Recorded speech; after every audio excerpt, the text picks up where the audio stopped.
Hey everybody, this is Francesco Abbruzzino with another live and unedited Rogue Rant. What am I ranting about today?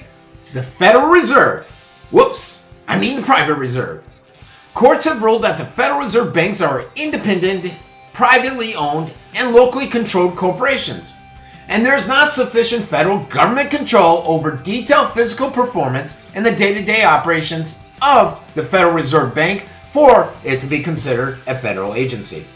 It's on record, folks. Court case Luce versus United States, 680 F.2D, 1239, back in 82. You see, in 1913, the U.S. Congress passed a bill called the Federal Reserve Act of 1913. The bill allowed an independent group to privatize and take control of the American monetary system.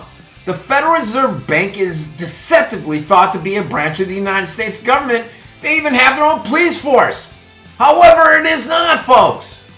This privately held monopoly gives great power to a handful of international bankers to issue America's money, to set interest rates, finance endless wars, and enslave the masses. This debt-based monetary system is what has been destroying the American economy and bringing about depression for generations. It needs to come to an end, folks.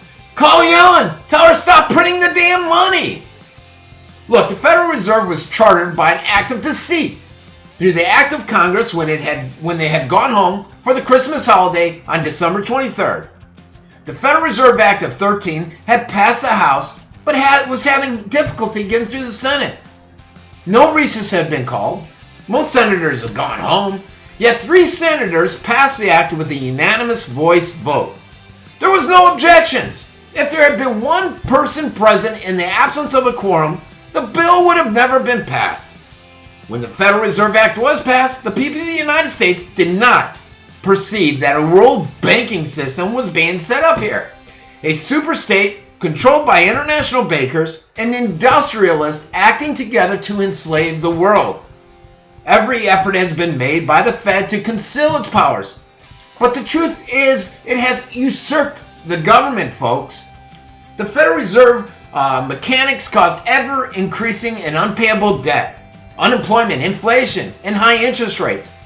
I do believe it's time to transform the Fed into a public utility if its existence must continue.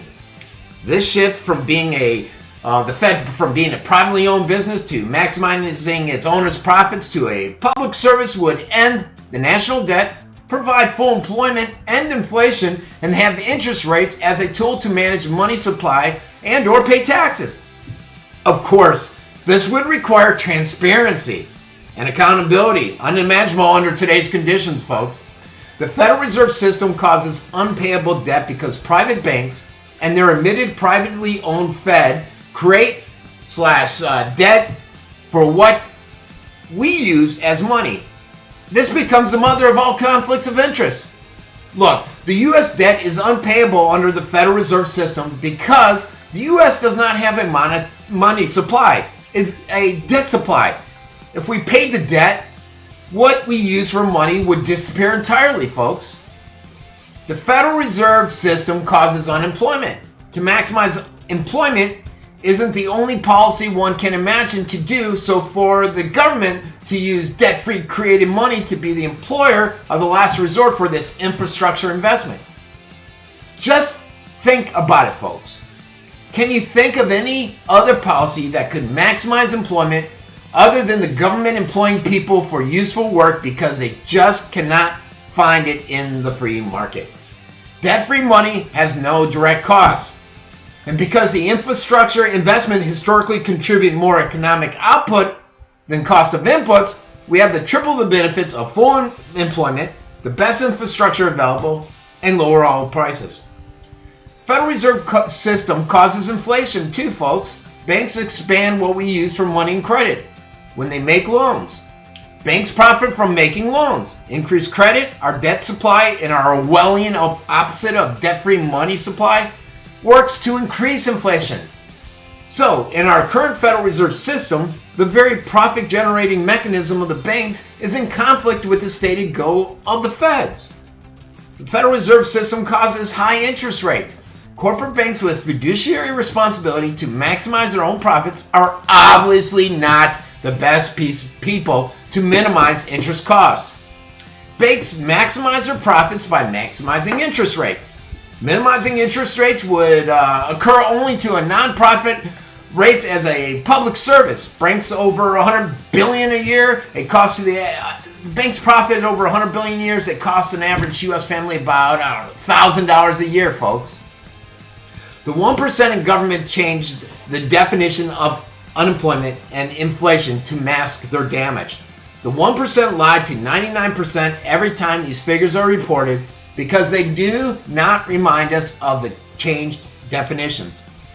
The unemployment rate is reported as a fiction and has been since the Clinton administration.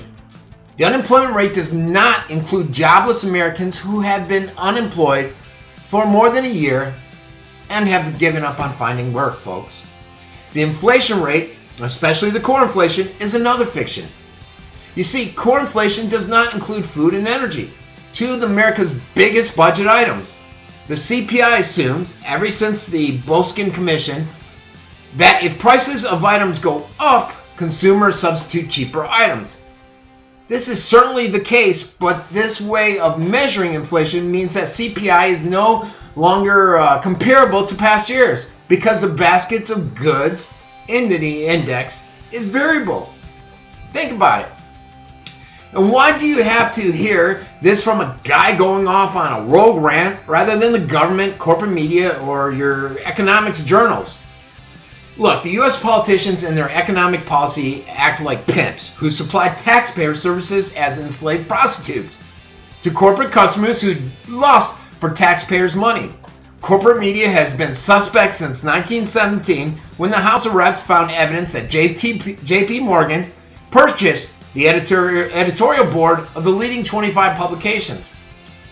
Ask yourself, why is this private institution allowed to clear and settle payments that occur between banks, regulate commercial banks, issue and distribute currency notes to banks, and conduct monetary policy, folks?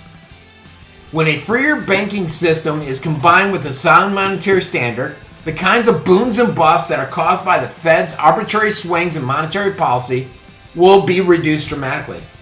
Putting money and banking on a sounder and more freely competitive footing will put more certainty into the economy's outlook, something the country is desperately lacking today. And this has been Francesco Abbruzzino with another live and unedited Rogue Rant. Have a great day.